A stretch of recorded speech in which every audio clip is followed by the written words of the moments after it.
అందరికీ నమస్కారం. ఎస్ఎస్సి పరీక్షలు చాలా దగ్గరగా ఉన్నటువంటి ఒక సందర్భంలో అన్ని సబ్జెక్టులకెల్లా చాలా హార్డ్ ఏది అంటే గణితం అంటారు, మ్యాథమెటిక్స్ అంటారు. మరి మ్యాథమెటిక్స్ గణితం అనేటువంటిది హార్డ్ కాకుండా సులభంగా ఏ విధంగా మనం ఆన్సర్లు చేయొచ్చు, అలాగే గణిత పరీక్షల్లో 10 GPAను సాధించటం ఎలా, మంచి స్కోర్ను సాధించడం ఎలా, అలాగే దాంట్లో ఉన్నటువంటి ఒక టెక్నిక్స్ చాలా ఉంటాయి కదా, వాటినన్నిటిని మనం తెలపడం కోసం మన దగ్గరికి వచ్చేసినారు శ్రీ జె మనోహర్ రెడ్డి గారు. గెస్ట్ హెడ్ మాస్టర్గా పనిచేస్తున్నారు, అలాగే రీసోర్స్ పర్సన్గా ఇతర వర్క్షాప్ కార్యశాలలో కూడా అనేక వాటిల్లో భాగస్వాములైనారు. మరి వారి ద్వారా ఈరోజు గణితానికి సంబంధించినటువంటి ఒక పరీక్షల్లో మంచి GPAను సాధించడం గురించి తెలుసుకుందాం. నమస్కారం మనోహర్ రెడ్డి గారు. నమస్కారం సార్. మరి అన్నిట్లకల్లా హార్డ్గా ఫీల్ అయ్యేటువంటి ఒక పరీక్ష గణితం అంటారు కదా, ఇది నిజమేనా? దీంట్లో ఏ విధమైనటువంటి ఒక మెలకువల్ని మీరు మా పిల్లలకు తెలియజేస్తే తద్వారా వాళ్ళు మంచి GPAను పొందుతారు? గణితము జనరల్గా చూసినట్లయితే హార్డ్గా భావిస్తారు, కానీ వచ్చిన వాళ్ళకు ఈజీగానే ఉంటుంది. అది ముఖ్యంగా గణితంలో మనం కొన్ని చాప్టర్స్ పర్ఫెక్ట్గా చూసినట్లయితే మనం ఈజీగా పాస్ అయ్యే అవకాశాలు ఉంటాయి, మరియు 10 GPA కూడా స్కోరింగ్ అవకాశం ఉంటుంది సార్. అయితే ఇక్కడ ముఖ్యంగా 5 ప్రధాన భాగాలుగా విభజిస్తాం ప్రశ్నపత్రాన్ని. 5 భాగాలు విభజించినప్పుడు ప్రాబ్లమ్ సాల్వింగ్ 40% వరకు వస్తాయి. ప్రాబ్లమ్ సాల్వింగ్ అనేది చాలా సులువుగా ఉంటుంది పిల్లలకు. అయితే ఒక ప్రాబ్లం ఎక్కడ వస్తుందంటే రీజనింగ్ ప్రూఫ్ అనేది ఏదైతే ఉందో, కారణాలు చెప్పడం, అక్కడే పిల్లలు కన్ఫ్యూజ్ అవుతూ ఉంటారు. వాటిని కనుక పర్ఫెక్ట్ చేసినప్పుడు 10 GPA వచ్చే అవకాశం ఉంటుంది సార్. అది 20% ఉంటాయి, దాదాపుగా 18 మార్కుల వరకు వస్తున్నాయి.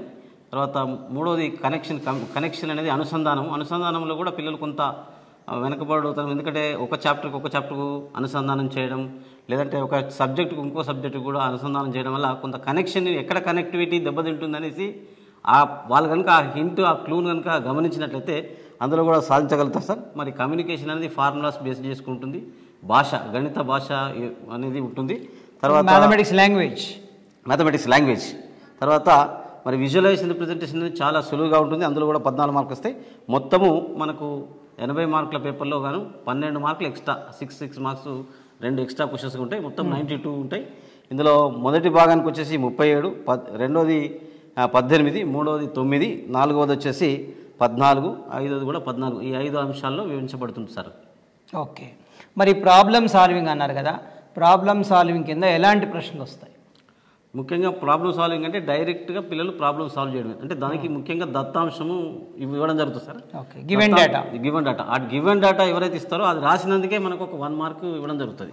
పిల్లలు గివెన్ డేటాను యాజ్ ఇట్ ఈజ్ గా రాసినప్పుడు మనం 1 మార్క్ ఇవ్వడం జరుగుతుంది. ఓకే, బాగుంది. తప్పకుండా సార్. ఎందుకంటే అందులో మనకి ఏంటంటే డైరెక్ట్ డూ దిస్ అంటే పిల్లలలో ఇవి చేయండి అనే ప్రాబ్లమ్స్ ఏవైతున్నాయో అవి అందులోకి ఎక్కువ అంటే డైరెక్ట్గా అడగడం ఉంటుంది. దానికి ఆ సమస్య కనుక పిల్లలు చేయగలిగితే, పిల్లలు ఎగ్జాంపుల్ ప్రాబ్లమ్స్ బాగా ప్రాక్టీస్ చేసినట్లయితే ఈ డూ దిస్ ప్రాబ్లమ్స్ బాగా ప్రాక్టీస్ చేయగలుగుతారు. మనకు ఈజీగా ఒక 37 మార్కులు వస్తాయి సార్. అది ఈజీగా ఉంటుంది. ప్రాబ్లమ్ సాల్వింగ్ అనేటువంటి ఒక అకాడమిక్ స్టాండర్డ్ చేయడం ద్వారా 37 మార్క్స్ అంటే ఆల్మోస్ట్ ఆల్ మనం పాస్ అయిపోతాం. 50% మనం 80 మార్క్స్లో 50% వస్తుంది సార్. మనం పాస్ అయిపోవడం 50% మార్క్స్లో ఈ ప్రాబ్లమ్ సాల్వింగ్ ఉంటుంది. కాబట్టి దాని మనోహర్ రెడ్డి సార్ ప్రకారంగా మనం ఎగ్జాంపుల్స్ను బాగా ప్రాక్టీస్ చేయాల్సిన ఒక అవసరం ఉంది అని చెప్తున్నారు. మరి అట్లాగే రీజనింగ్ అండ్ ప్రూఫ్ అన్నారు కదా, ఈ రీజనింగ్లో ఎలాంటి క్వశ్చన్స్ వస్తాయి, అలా ఎలాంటి ప్రూఫ్స్ ఏం చేయాలి? రీజనింగ్ అండ్ ప్రూఫ్లో ముఖ్యంగా మనకు తీసుకున్నట్లయితే అని చూపండి, ప్రూవ్ దిస్, షో దట్, ఇలాంటి ప్రాబ్లమ్స్ వస్తుంటాయి సార్. ఫస్ట్ చాప్టర్లో ఎక్కువగా మనకు అడుగుతూ ఉంటాడు. ముఖ్యంగా యూక్లిడియన్ డివిజన్ అల్గారిథం లెమ్మా మీద కానీ, లేకపోతే సెట్స్లో కానీ అని చూపండి అనే ప్రశ్నలు ఏవైతున్నాయో అవి రీజనింగ్ అండ్ ప్రూఫ్ వస్తాయి. తర్వాత కారణాలు చెప్పండి అంటే సపోజ్ ఇది అవుతుందా కాదా అనే జస్టిఫికేషన్ ఆఫ్ ద ఆన్సర్ అనేది చాలా ఆధారపడుతుంది సార్ రీజనింగ్. సో ఇది 18 మార్కులకు ఉంటుంది సార్. మనకు ఆల్మోస్ట్ 20% మార్క్స్ కవర్ అవ్వడం జరుగుతుంది సార్. ఇందులో ప్రూఫ్ చేయడం కూడా ఒకటి ఉంది కదా, మరి ప్రూఫ్ చేయడం ఏంటి? ప్రూఫ్ అని చూపండి అంతే, మనకు ఏదైతే ఉందో దాన్ని అని చూపండి అనేది కార్యక్రమం. ఒక ఎగ్జాంపుల్ ఒకటి ఫర్ ఎగ్జాంపుల్ √3 అనేది కర్ణీయ సంఖ్య అవుతుందా కాదా అంటే ఎట్లా మనం ఒక తీసుకొని అవును అని చూపెట్టి ప్రూవ్ చేయడం కూడా రెండు రకాలు, డైరెక్ట్ మెథడ్ ఉంటుంది, ఇండైరెక్ట్ మెథడ్ ఉంటుంది. కొన్ని ప్రూవ్ చేయడం సమస్యలు రెండు రకాలు, విద్యార్థులు గమనించండి. Direct method, indirect method. Suppose √3 కరణీయ సంఖ్య అని చూపెట్టినప్పుడు అది ఇండైరెక్ట్ మెథడ్లో తీసుకోవడం జరుగుతుంది. అంటే ఫస్ట్ మనం ఏమనుకుంటామంటే ఇది కరణీయ సంఖ్య కాదనుకుంటాం. కాదనుకున్న తర్వాత మనకు ఆ ప్రూఫ్లో మనకి ఏమొస్తుందంటే ఇది కాంట్రడిక్షన్ వస్తుంది. అంటే మనం అనుకున్న దానికును మనకు దానికి సరిపోల్చడం లేదు. కాబట్టి మనకు అక్కడ మనకేం జరుగుతుందంటే మనకు మనం ఇచ్చిన డేటా కరెక్ట్ ఉంది కాబట్టి తప్పకుండా మనం అది కరణీయ సంఖ్య అవుతుందని చెప్పడం. ఇది చాలా ఇంపార్టెంట్. లాగార్థంలో కూడా అనిచూపండి అని వస్తూ ఉంటాయి సార్ జనరల్గా. అనిచూపండి సెట్స్లో కూడా, అంటే ప్రతి చాప్టర్లో కూడా మనకు 1-2 క్వశ్చన్స్ ఎక్కడైతే మనకు అనిచూపండి ఉందో ఇవన్నీ ఒక పిల్లలందరూ అవి అనిచూపండి అని ఒకసారి రాసుకున్నట్లయితే అంటే వాళ్ళందరూ కూడా ఎన్లిస్ట్ చేయాలి, అనలైజ్ చేసుకోవాలి. ఎన్లిస్ట్ చేయాలి అంటే ఒక లిస్ట్ తయారు చేసుకోవాలి. లిస్ట్ చేసుకున్నప్పుడు వాళ్ళకు సులువుగా మనకు ఈజీగా పిల్లలు ఆన్సర్ చేసే అవకాశం ఉంటుంది సార్. అని చూపండిలో కూడా మనం ఈ మ్యాథమెటిక్స్లో ముఖ్యంగా పిల్లలు ఇబ్బంది పడే అంశం అంటే కారణాలు చూపండి. ఎందుకంటే కారణం జస్టిఫికేషన్ చేయగలిగితే మంచి మార్కులు సందేశం ఉంటాయి. రెండు మనకు వీటిలోనే ప్రాబ్లం మనకు ఇబ్బంది పడుతూ ఉంటారు పిల్లలు. అంటే మొత్తం ఉన్న అకాడమిక్ స్టాండర్డ్స్లో మనోహరెడ్డి గారి ప్రకారంగా రీజనింగ్ అండ్ ప్రూఫ్లో ఇబ్బంది పడతారు కాబట్టి అది పడకుండా ఉండడం కోసం దాన్ని ఒక లిస్ట్ తయారు చేసుకోండి. ఎక్కడైతే అని చూపండి అని ఉన్నది చెప్పారో వాటి లిస్ట్ తయారు చేసుకున్నట్టయితే తద్వారా మనం దాన్ని ఓవర్కమ్ చేయవచ్చును అనేటువంటిది వారి అభిప్రాయంగా చెప్తా ఉన్నారు. తర్వాత కమ్యూనికేషన్ అన్నారు కదా, so what is the communication, how the communication is there? Communication అంటే ఇప్పుడు రిప్రజెంటేషన్ చేయడం, ఇప్పుడు ఒక ఇచ్చిన దస్తాంశాన్ని మనకు చేయడం. మనకు ఫర్ ఎగ్జాంపుల్ మనకు సెట్ బిల్డర్ ఫామ్లో రాయడం, అంటే నిర్మాణ క్రమంలో రాయడం, లేదంటే రోస్టర్ రూపంలో రాయడం, లేదు అంటే ఒక ఫార్ములా ఇచ్చి ఫార్ములాలోని పదాలు ఏంటి ఈ ప్రతి పదాన్ని రాయాలి. ఇందులో ముఖ్యంగా మనకు 3 చాప్టర్ల నుంచి ఎక్కువ అడుగుతూ ఉంటాడు. ఒకటి మనకు మన మెన్సురేషన్ చాప్టర్ నుంచి ఎక్కువ అడుగుతూ ఉంటాడు, క్షేత్రమితి. తర్వాత రెండోది వచ్చేసి సాంఖ్యక శాస్త్రం, స్టాటిస్టిక్స్ అంటారు. స్టాటిస్టిక్స్లో ఒక 6 ఫార్ములాస్ కనుక పర్ఫెక్ట్గా ఉంటే మనకు ఈ 6 ప్లస్ ఇందులో ఒక 10 ఫార్ములాస్ దాకా ఉంటాయి. ఈ 14 ఫార్ములాస్ ఉంటే తప్పకుండా ప్రతి సంవత్సరం ఒక ప్రశ్న రిపీట్ అవుతూ ఉంటుంది సార్. మెన్స్ట్రేషన్ చాప్టర్కి సంబంధించిన 10, అలాగే స్టాటిస్టిక్స్ సంబంధించినటువంటివి 6 ప్లస్ ఇక్కడ మన సమితుల గురించి 1-2 క్వశ్చన్స్ అడిగే సెట్స్ అండ్ రిలేషన్స్ దాంట్లో కూడా 1-2 ఉంటాయి. కాబట్టి ఇవి పర్ఫెక్ట్గా ఉన్నప్పుడు కమ్యూనికేషన్ అనేటువంటి ఒక అకాడమిక్ స్టాండర్డ్స్ కింద వచ్చేటువంటి ఒక ప్రశ్నలన్నింటినీ చేయొచ్చు. మనకు ఈజీగా 9 మార్కులు వస్తాయి సార్. చాలా సులువుగా ఉంటుంది. రీడింగ్ అనేది చాలా ఇంపార్టెంట్. ఇక్కడ రీడింగ్ అంటే ఆ ప్రాబ్లం రీడ్ చేయాలా, ప్రాబ్లం ఇస్తాడు మనకేదో ఒక సమస్య ఇచ్చినప్పుడు ఆ సూత్రం రాసి అందులోని పదాలన్నింటినీ వివరించాలి. అందులో దానికి సంబంధించిన సూత్రాన్ని రాసి సూత్రానికి సంబంధించిన పదాలు వివరించినప్పుడు ఫుల్ మార్క్స్ వచ్చేటువంటి ఒక అవకాశం ఉంటుంది. ఎగ్జాంపుల్ చెప్పండి.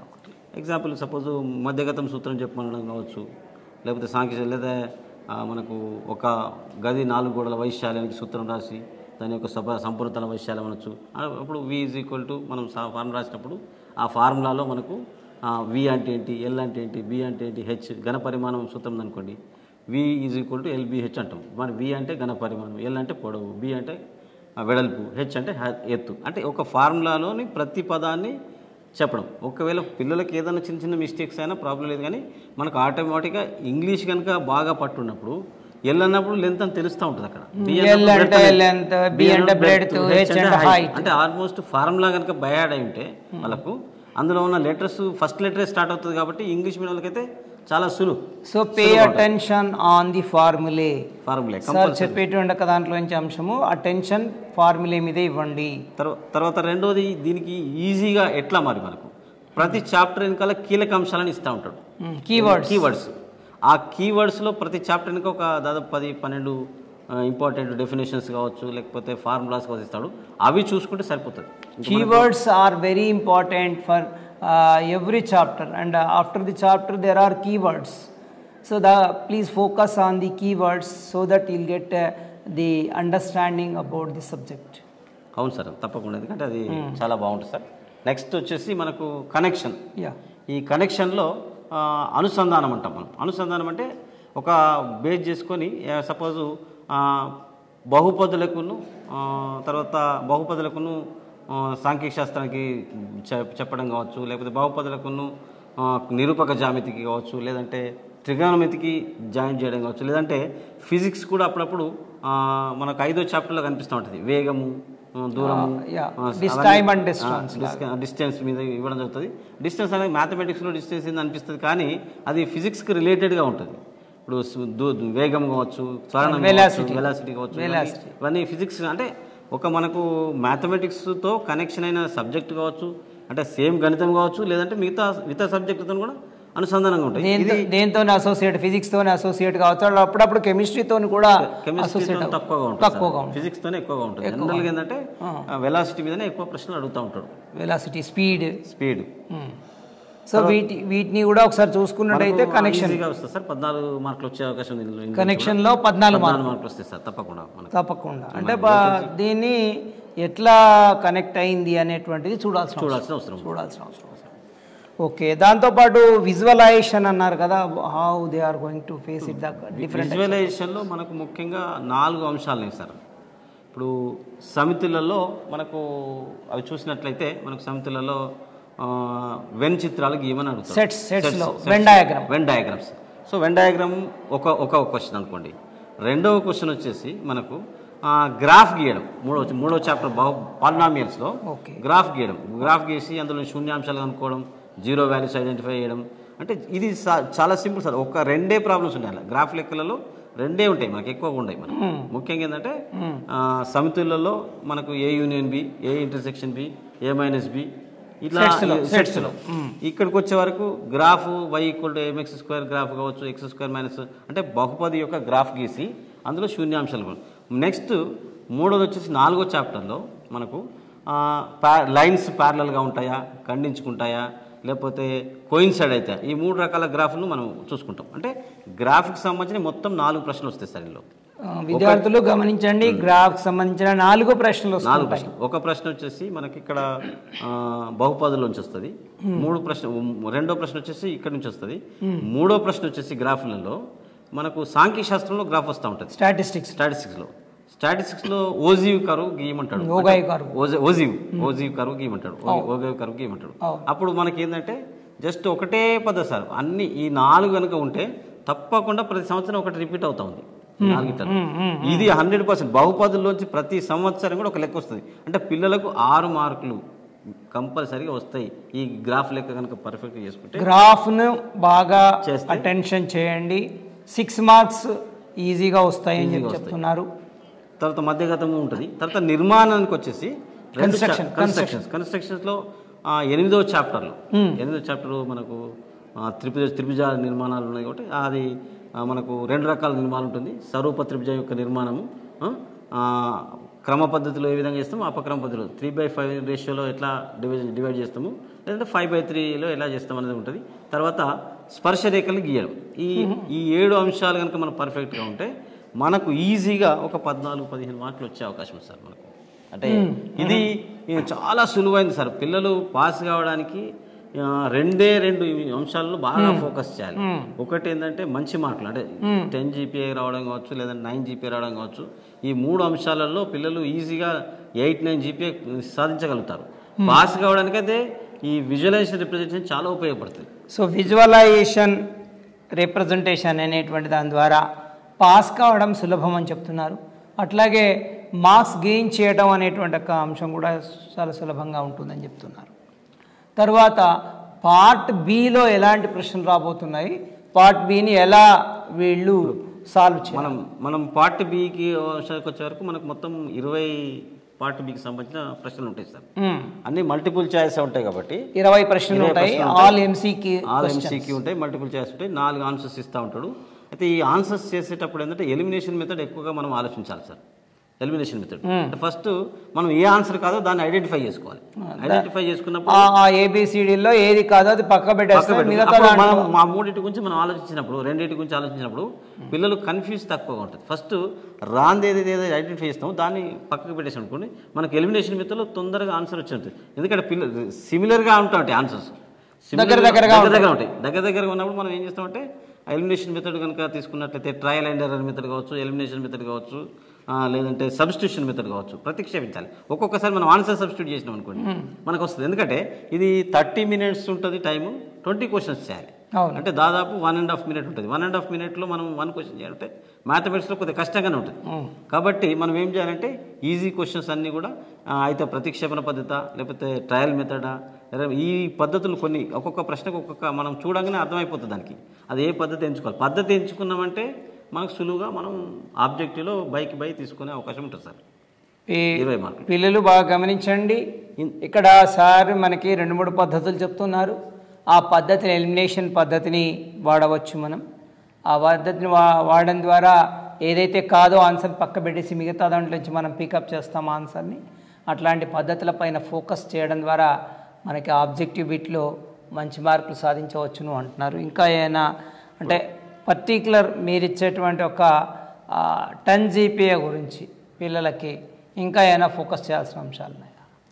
ఇప్పుడు 10 GPA కొరకు మనకు జనరల్గా ఇప్పుడు పేపర్ 1కి వచ్చి మెయిన్ పేపర్కి వచ్చేవారికి సార్ మొదటి సెక్షన్లో మనకు 6 ప్రశ్నలు వస్తూ ఉంటాయి.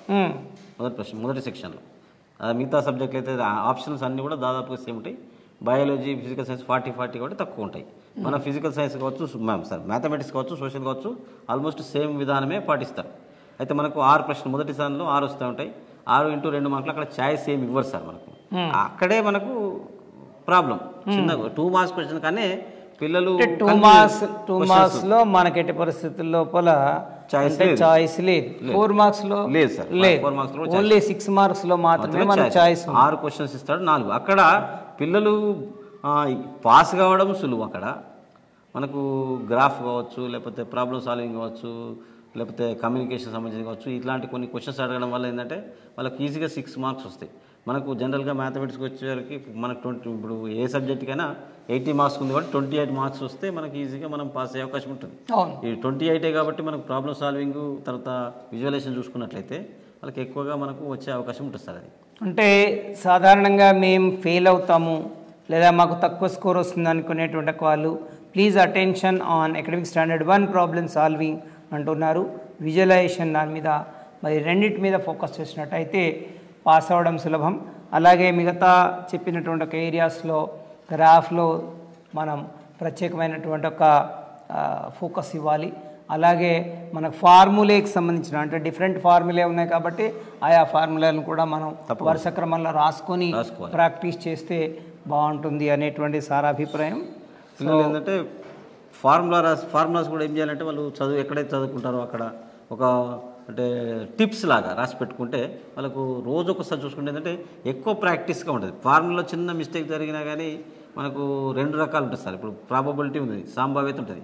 సంభావ్యతలో ఒక ఫార్ములా ఉంది, ఒకే ఒక ఫార్ములా. దాదాపు 2 లేదా 3 ప్రశ్నలు వస్తాయి సార్ సంభావ్యతలో. ప్రాబబిలిటీలో 2 లేదా 3 ప్రశ్నలు ఒకటే ఫార్ములా ఉంటుంది అక్కడ, ఓన్లీ 1 ఫార్ములా. ఆ ఫార్ములాను విద్యార్థులు ఇంకా చక్కగా నేర్చుకున్నట్టయితే మనము ఏ ప్రాబ్లం వచ్చినా దాన్ని సాల్వ్ చేయొచ్చు. ఫోటో అనే ఫార్ములా గుర్తుపెట్టుకున్నాం అనుకోండి, favourable outcomes by total outcomes. Photo short కట్లో కూడా FOTO అంటే favourable outcomes by total outcomes అంటే ఒకటే ఫార్ములా. వాళ్ళకు కనీసం ఆన్సర్ చేయలేకపోయినా ఈ ఫార్ములా రాస్తున్నా కనీసం ఒక 1/2 మార్కు 1 మార్క్ పడే అవకాశం ఉంటుంది సార్. విద్యార్థులారా గమనించండి, ఫార్ములా రాసినప్పుడు 1/2 మార్క్ వచ్చే అవకాశం ఉంది మనకి ఇక్కడ మ్యాథమెటిక్స్లో. తప్పకుండా సార్. అది పిల్లలు కంపల్సరీగా ఒక గత 3 సంవత్సరాల పేపర్లు అవి మనకేంటంటే జనరల్గా CCE మీద వచ్చిన కాంచి ప్రశ్న స్వభావం మారుతుంది కానీ ప్రశ్న విధానం మాత్రం అదే ఉంటుంది. ఆ సేమ్ ప్రశ్న ఇప్పుడు రాదు. కాకపోతే ఏంటంటే మనం ఆ మోడల్స్ వస్తాయి కాబట్టి కనీసం ప్రతి విద్యార్థి కూడా ఒక 3-4 సంవత్సరాల పేపర్లు ప్రాక్టీస్ చేసుకోవడం వల్ల ఏమవుతుందంటే మనకు ఒక అవగాహన ఏర్పడుతుంది. ప్రశ్నను ఏ విధంగా అడుగుతున్నాడో తెలుస్తుంది. పిల్లలు సొంతంగా ఒక 3 ప్రశ్న పత్రాలు తీసుకొని సెల్ఫ్గా రాసుకొని ఎక్కడ తప్పుపోతున్నాయి, ఏం చేస్తున్నారని చూసుకున్నట్లయితే వాళ్ళకు వచ్చే ప్రశ్నపత్రం కూడా సులువుగా ఉండే అవకాశం ఉంటుంది. వాళ్ళకు ఎక్కడ ట్విస్ట్ చేస్తున్నారో తెలుస్తూ ఉంటుంది. కాబట్టి కంపల్సరీగా మనం ఒక 3-4 ప్రశ్నపత్రం అంటే ఆయన ప్రీ ఫైనల్ కాకుండా ఇంకొక 2-3 గత సంవత్సరం పేపర్ ఒక 3 సంవత్సరాలు. మనోహరెడ్డి గారి అభిప్రాయం ప్రకారంగా గత 3 సంవత్సరాల కంటే ఇప్పుడు మనం 25లో అంటే మనం ఇప్పుడు రాయబోయే 24లో రాస్తున్నాం అంటే 23, 22, 21కి సంబంధించినటువంటి ఒక ప్రశ్నపత్రాల్ని అనలైజ్ చేసుకున్నట్టయితే మ్యాథమెటిక్స్లో సులభంగా ఉంటుంది అని అంటున్నారు. తప్పకుండా సార్, మ్యాథమెటిక్స్లో మంచి మార్కులు సాధించవచ్చు. మంచి మార్కులు సాధించడానికి మనకు ఉపయోగపడుతుంది. తప్పకుండా అందరికి కూడా మంచి మార్కులు రావాలి. దాదాపు మనం చూసినట్లయితే ప్రతి సంవత్సరం కూడా మనకు 10th మ్యాథమెటిక్స్ ఈ హార్డ్ నుంచి ఇప్పుడు ఈజీకి వచ్చేస్తుంది సార్. దాదాపుగా అంటే మొదట్లో కొంత హార్డ్ అయినప్పటికీ కూడా పిల్లలు క్రమక్రమంగా మనకు ప్రాక్టీస్ చేస్తూ ఉన్నప్పుడు ఈజీ అవుతుంది సార్. అంతే. అంటే విద్యార్థులందరూ ప్రాక్టీస్ చేయడం అనేటువంటిది ముఖ్యమనేటువంటి మనోహర్ రెడ్డి గారు చెప్పినారు. ధన్యవాదాలు మనోహర్ రెడ్డి గారు. Thank you. మీరు మా దగ్గరకు వచ్చి విద్యార్థులకి విలువైన సూచనలు అందించినారు. అలాగే 10/10 సాధించడం ఎలా, అట్లాగే పాస్ కావాలనుకున్నటువంటి వాళ్ళు ఏ రూట్లో వెళ్తే సులభంగా సాధిస్తారు. అన్నిటికంటే ముఖ్యంగా మ్యాథమెటిక్స్లో వారు చెప్పినటువంటి ఒక హైలైట్ అంశం ఏంటి అంటే ప్రాక్టీస్. ఇది ప్రాక్టీస్ చేయండి, మీరు ఫార్ములాలు ప్రాక్టీస్ చేయండి, అలాగే గత పేపర్లను ప్రాక్టీస్ చేయండి, మంచి జీపీఏ పొందుతారని చెప్పినారు. ధన్యవాదాలు sir. Thank you very much. Thank you అండి. ధన్యవాదాలు. సబ్స్క్రైబ్ చేయండి. Please do subscribe to. Please like, share and subscribe to top Telugu TV. Top Telugu TV. Top Telugu TV.